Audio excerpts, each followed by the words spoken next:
Salut à tous les geeks et bienvenue sur la chaîne. Ça me fait plaisir de vous retrouver aujourd'hui pour une nouvelle vidéo. Aujourd'hui, une nouvelle vidéo, je vais vous présenter mon top 3 des jeux exclusifs PS4 qui m'ont fait totalement chambouler mon cœur. Ça me fait gerber. Je tiens bien à préciser que c'est un top 3 totalement subjectif. Le monde entier n'existe pas, c'est que moi. Allez, sans plus tarder, nous allons commencer avec ce top 3 des jeux PlayStation 4 exclusifs qui m'ont fait totalement chavirer le cœur. En troisième position, je ne vous présente plus les aventures d'un homme totalement charismatique qui a su détrôner la place de Lara Croft au sein même du plateforme aventure avec des phases de gunfight. Je ne vous présente plus Nathan Drake dans Uncharted 4, l'exclusivité qui m'a fait totalement chavirer mon cœur. Car franchement, faut dire franchement, le mec il a vraiment la classe quoi.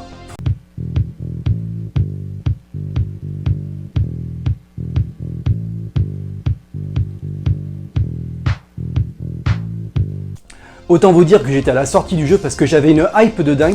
Ce jeu est vraiment exceptionnel, il est vraiment bon. C'est un jeu d'action-aventure développé par Naughty Dog, donc on ne le présente plus. Il a eu le droit à son spin-off, The Lost Legacy, Uncharted The Lost Legacy.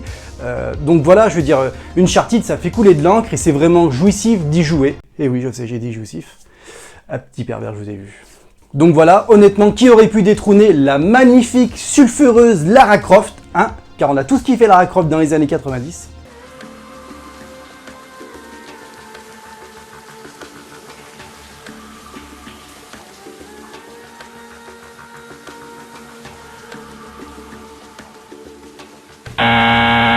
Honnêtement, Uncharted 4 est vraiment bon, le travail de Naughty Dog sur ce jeu était vraiment exceptionnel.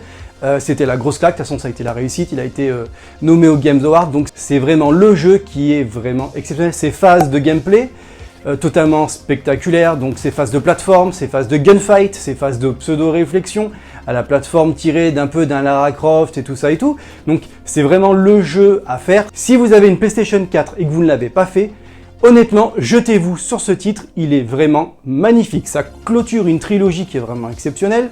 Et de plus, il est gratuit sur le PlayStation Plus, qu'il est déjà sorti. Il me semble bien, à vérifier. Donc, et puis si en cas vous ne l'avez pas vu et que vous ne voulez pas le faire, je vous laisse checker en haut. J'en ai fait une vidéo sur la fin tellement exceptionnelle de ce jeu. Je vous laisse voir, ça m'a fait plaisir, ça m'a même tiré ma larme. En deuxième position, qui c'est qu'on peut mettre? Le chauve le plus légendaire que j'ai jamais connu, qui porte une moustache mais vraiment bien, et qui a un torse nu qui est pas payé dans Twilight pour le faire. Ça c'est pour ceux qui sont des années 2000. Je vous présente plus Kratos, God of War, franchement quel jeu vraiment exceptionnel développé par Santa Monica, qui est sorti le 20 avril 2018. On part sur une nouvelle pseudo-fausse trilogie, mais franchement c'est le jeu exceptionnel. D'ailleurs il y aura la suite qui va sortir sur PS5 ou sur PS4, ça dépendra, ça aussi c'est un sujet à débattre, dans l'année 2021. On a quitté la mythologie grecque pour atterrir dans la mythologie nordique. Cette transition a vraiment été vraiment bien faite. Le jeu est vraiment beau graphiquement. Il y a vraiment une patte graphique exceptionnelle dans ce jeu. Si on regarde bien, le flore et la faune sont vraiment bien faites. Les phases de gameplay sont vraiment nerveuses. On abandonne une façon de jouer qui était dans les 3 premiers jeux de God of War pour maintenant arriver dans une nouvelle façon de jouer qui est beaucoup plus bourrin, mais qui en fait fonctionne énormément dans cette façon next-gen, en tout cas au début. Et franchement, si vous ne l'avez pas fait, je vous invite vivement à le faire car c'est vraiment un jeu qui mérite sa place dans votre bibliothèque les amis. Parce que franchement, accueillir un chauve avec un tel charisme, franchement ça fait chaud au cœur. Et pour la place numéro 1, je ne vous présente plus le jeu qui a su cartonner au box-office ces 3 derniers mois quand il est sorti, Last of Us Partie 2, le jeu qui a totalement défoncé les autres jeux. Je veux dire, on n'a jamais vu un jeu autant travaillé. Ce jeu de toutes parts est réussi, même l'herbe est belle. Alors Last of Us, le jeu qui est sorti le 19 juin 2020, après 7 ans de travail, c'était une réussite exceptionnelle. Vous ne l'avez pas fait, vous n'avez pas de PlayStation 4, et tant pis pour votre gueule, c'est trop tard.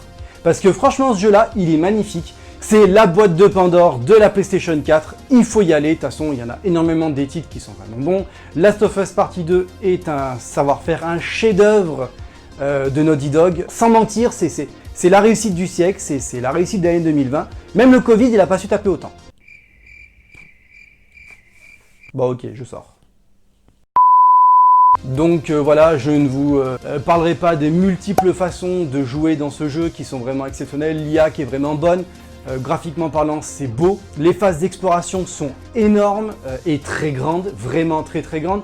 Les PNJ sont très bons, l'environnement, l'ambiance est vraiment digne, a vraiment son univers à lui. Je veux dire, The Witcher 3 avait son univers, lui il l'a totalement. Rares sont les jeux qui vous portent là-dedans. C'est vraiment quelque chose d'exceptionnel, donc je vous invite vraiment à le faire une fois que vous aurez fait les deux autres, ou une fois que vous aurez fait tout ce qui va sortir prochainement, parce que c'est vraiment énorme, et il faut vraiment avoir fait Last of Us Partie 2, et pour ceux qui sont sur Xbox, et bah tant pis pour vous. Alors bien évidemment, j'ai présenté 3 jeux qui me sont chers à moi, il y en a énormément. Il y en a énormément qui ne sont pas des exclusivités, mais qui sont vraiment très bons. J'en parlerai peut-être dans une prochaine vidéo. Et je voulais vous dire aussi, les amis, vous êtes quand même 30% à regarder mes vidéos sans vous être abonné, alors abonnez-vous. Lâchez-moi le pouce bleu et surtout partagez-moi en masse cette vidéo. Ça me ferait vraiment chaud au cœur, histoire que Kratos, Nathan Drake ou voire même Ellie et Joël, bien évidemment, se sentent pas seuls dans cette vidéo avec moi. Ça m'a fait plaisir de vous retrouver pour une nouvelle vidéo. Rappelez-vous les amis, geeker c'est la vie, alors faites-vous plaisir. Ciao!